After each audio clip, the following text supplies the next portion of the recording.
Alhamdulillahirabbil alamin. Assalamualaikum warahmatullahi wabarakatuh. Wilujeng siang baraya cakra di mana wae linggihna nu caketna nu anggangna nya. Rupina parantos mararanco pikeun ngabandungan pidangan dongeng Sunda Duraduri nu ngabantun judul Sinangling Asih Sumanding Yasanapun Guru nyata Kang Iyat R. Nu digara pusing kuring saban wayah kieu ngalangkungan 80,5 FM Radio Cakra di Jalan Curang 80. Atuh supados teu nyangklong tingkana waktos bara Cakra sumangga urang sami-sami Bandungan deui kumaha dicungna ieu carios. Nyangakeun baraya geber braya.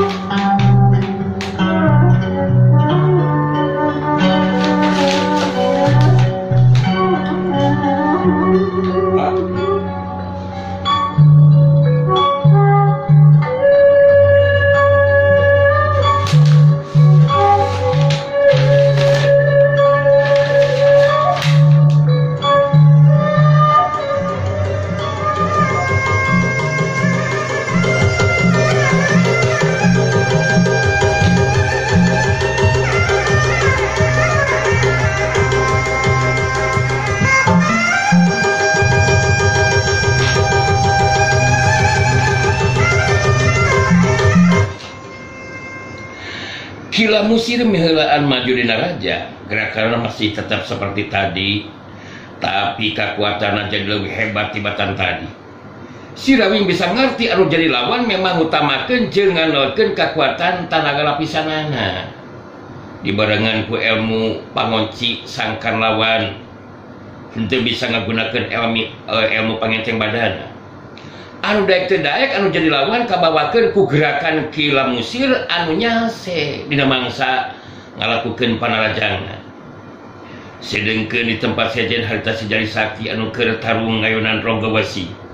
Harita Ronggawesi geus ngabangun di pasangan sayaga diri pikeun luskeun di tarungna.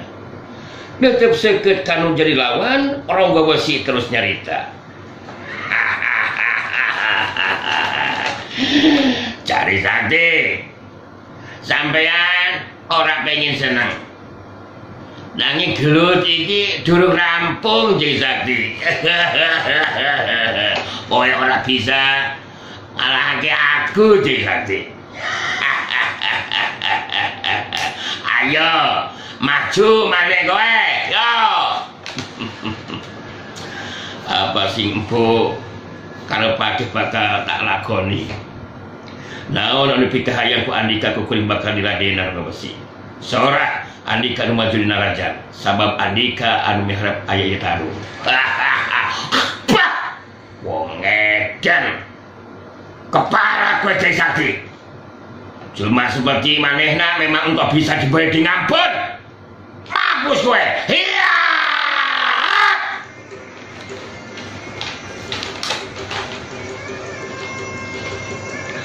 Ronggawesi miheulaan di Maduna Raja, Sijari Sakti bisa ngerti sanajan bener dina ngayunan anu jadi lawan ngagunakeun ilmu karang nunggal pikeun ngalapis derina. Nyimbangan kekuatan ilmu kadugalan anu ngalapis sakujur badan anu jadi lawan. Dina parang bantrok kekuatan ngaliwatan leungeun masing-masing memang teu ngarasakeun kanyeri. Tapi mun terus-terusan seperti kitu bisa dipastikeun dirina bakal leuseuh tenagana. Dumasar kana eta tirimbangan harita Sijari Sakti ngarobah cara tarungna. Manehna leuwih ngutamakeun kana kacepatan gerakna nyata ngagunakeun ilmu pangenteng badanna. Bisa kabandungan ku midengna panarajang Ronggawesi teu bisa kana sasaran ngajadikeun Ki Ronggawesi beuki tambah muncak amarahna anu saterusna leuwih ngarangsek ku panarajangna meh ngagunakeun kakuatan tanaga lapisan sapenuhna. Sabuk hiuk curela plos, hiuk cilung curela plos. Sababaraha kali runtuyan panarajang Ronggawesi harita taya anu keuna kana sasaran. jirim si Jari Sakti lingas negara henteu kabariku kacepatan panarajangna anu jadi lawan. Jorerak cilung si Jari Sakti harita macuh nangtung di tempat anu kosong. Ronggo Besi harita ngahenggak ngatur napasna merhatikeun anu jadi lawan baitus nyarita. Jari Sakti, pertarungan apa iki ha? Sok kowe terus-terusan hindari seranganku toh? Waduh, ora iso iki. Anda bisa kieu Jari Sakti. Apa iki tarung apa iki? Untuk benar kowe Jari Sakti? Aduh, lala, coba serang aku ke barat. Apa iki? Ya, Kang Aradan tarung mah teu kudu ngatur anu jadi lawan atuh lur. Masing-masing pada boga kemampuan jeung cara anu beda. Sangkan aya dina kaunggulan. Jadi anu kudu dipikirkeun ku Andika mah kumaha carana ngalumbuhkeun anu jadi lawan, bro. Si Banteng Wulung anu ngabandungan karena lumangsungna tarung.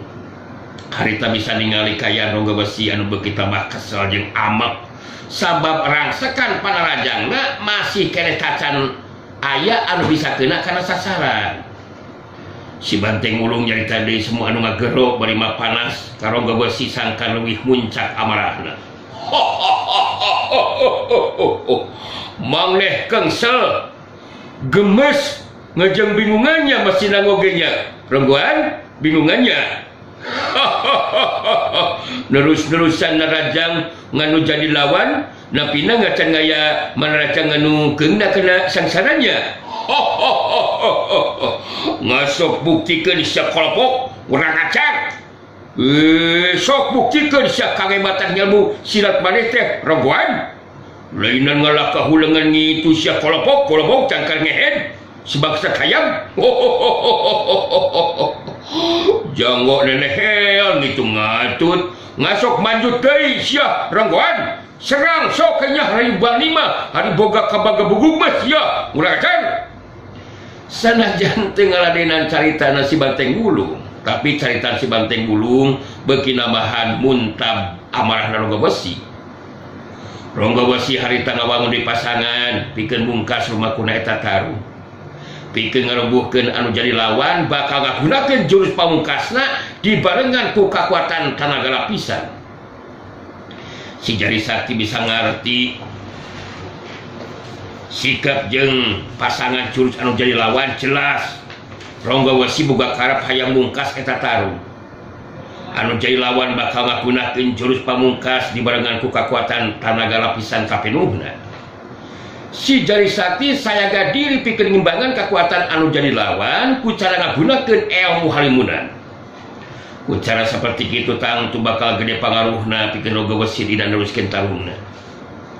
Ronggo Besi anu geus sayaga diri pikeun maju narajang ngagunakeun jurus pamungkas jeung kekuatan tanaga lapisan sapenuhna harita muncereng ka si Jari Sakti bari nyarita. Jari Sakti, siap-siap kowe. Nampak pati mongko urip sareng Melayu. Pokoke kowe mesti siap-siap mabu Jari Sakti. Apa iki? Untuk bisa dibedi ngampun jelema kaya kowe mah. Oh, gendeng, wong edan. Ya aja kahehan ngomong kanti. Cepet buktikeun ancaman sampean teh Mas. Teu kudu boga nontet, teu kudu loba ngomong. Oh, seperti gitu buktikan we ancaman Andika Ronggo Besi sok lah. Resep ke di kuring mah bajingan. Wah, oh was gue tanpa seranganku Jari Sakti mampus gue. Iya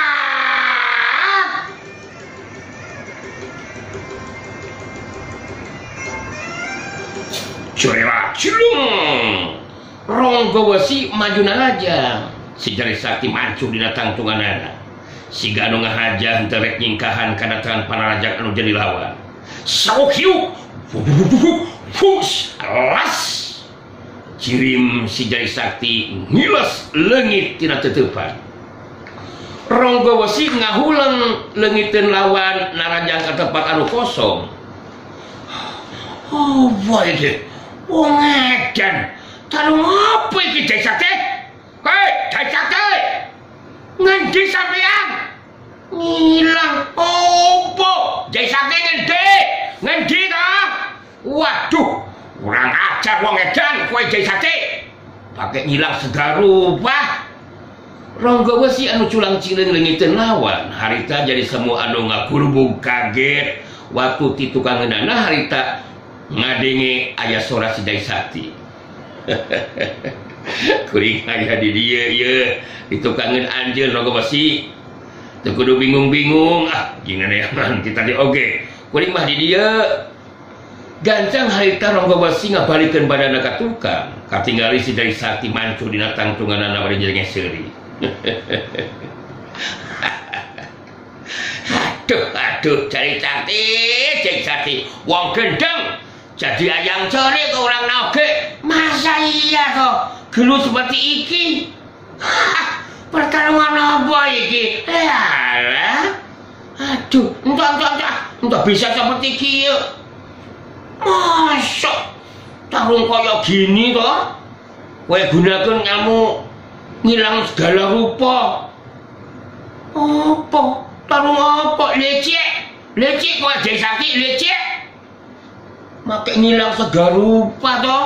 Ini tarungnya enggak bener. Lecek kamu. Entah kudu nyebutkan lecek aku uring Ronggo Besi ya.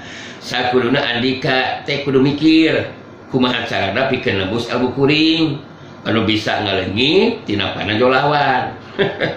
Cenah hayang binasakeun kuring Ronggo Besi anu mata buktikeun eta ancaman teh Ronggo Besi pacingan keparat we Jai Sakti. Wah gelut iki durung rampung nyie tarung ngacan ngage Jai Sakti tanpa serangan tuh mampus kowe Jai Sakti mampus iya.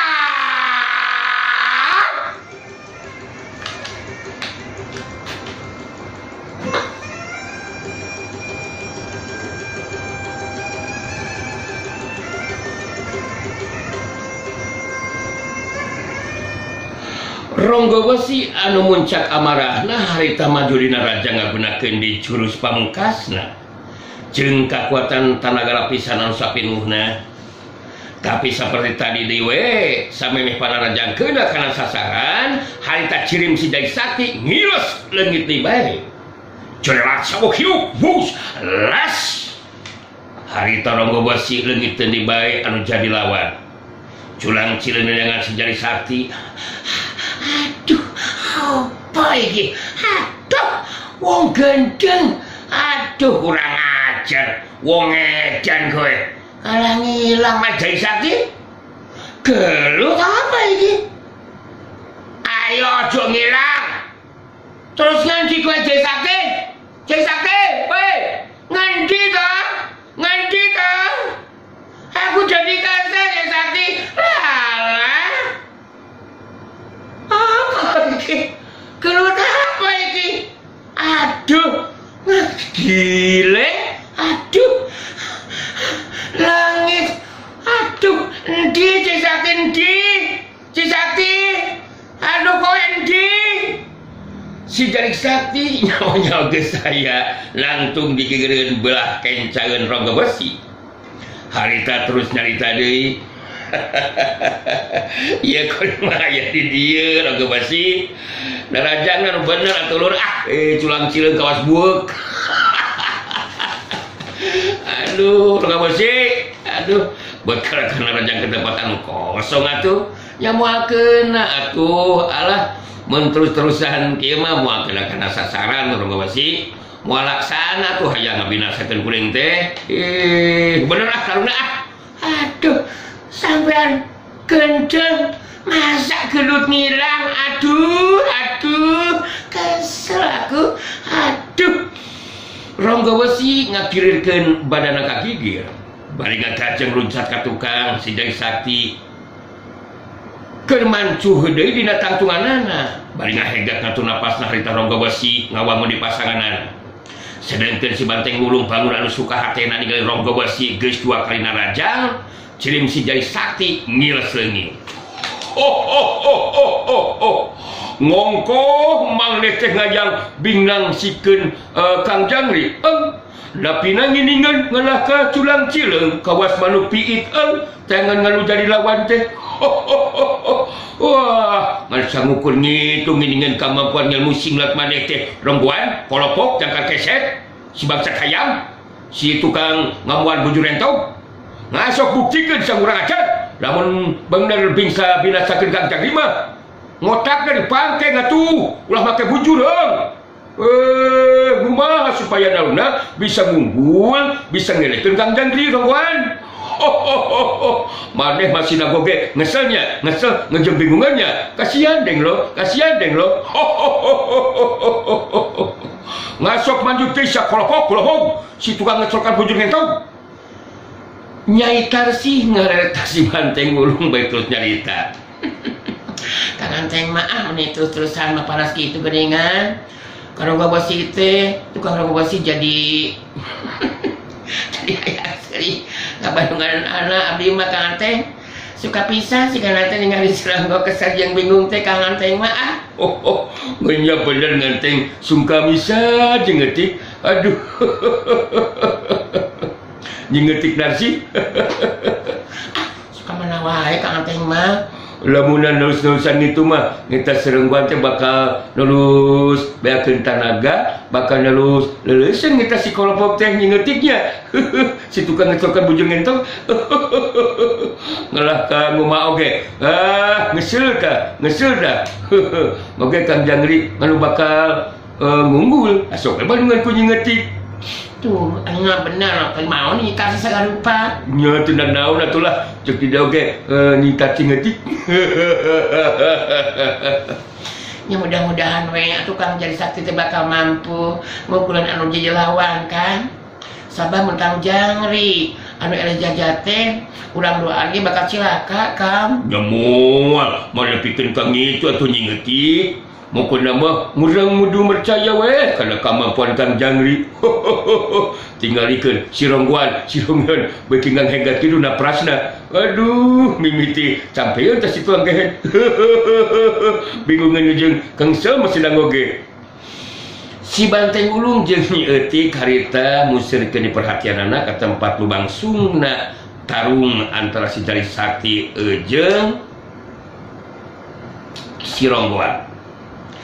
Caritaan si Banteng Ulung memang bener keayaan ronggo besi beki tambah ngahegat napasna muntabna amarah campur jeung ka kesel hate sarta bingung ningali kemampuan anu jelawan anu bisa ngagunakeun ilmu halimunan wong edan entah bisa seperti kieu terus-terusan tarungna Jai Sakti entah kedah kieu nu laras nu laras kabina jadi kesal jadi bingung lalah ya sumpamane kowe bener jago ning sejati Jai Sakti aja gunakeun ilmu ngilang jadi liar kang urang naga liar Jai Sakti apa ngilang ilmu apa ngilang segala rupa ngilang deui waduh tau sing bener kowe Jai Sakti nu bener antong ngilang arah rupa masa mau ulang lagi ya kekudu dengan alasan mas nyebutkan kuring tarung tebener segala rupa Mas Ronggo kekudu nyalahkan kalau jilawan mereka gunakan ilmunan oge eta mah hak kuring bebas ai gelut mah alah mangsa ngabela diri mah nya kumaha kuring wetong mikiran julus digunakan kuring mas jadi kumaha we carana sakan aya di pihak anu unggul ronggo besi waduh lala bodoh parah bajingan gue Jai Sakti aku bakal ngadani jiwa kita periksa mana aku utawa semuanya sing bakal mati ngurang adu jiwa Jai Sakti ngurang adu jiwa maneh ngatawa ngurang anu bakal modal tanpa seranganku Jai Sakti wong gendang wajan alah apa iki ya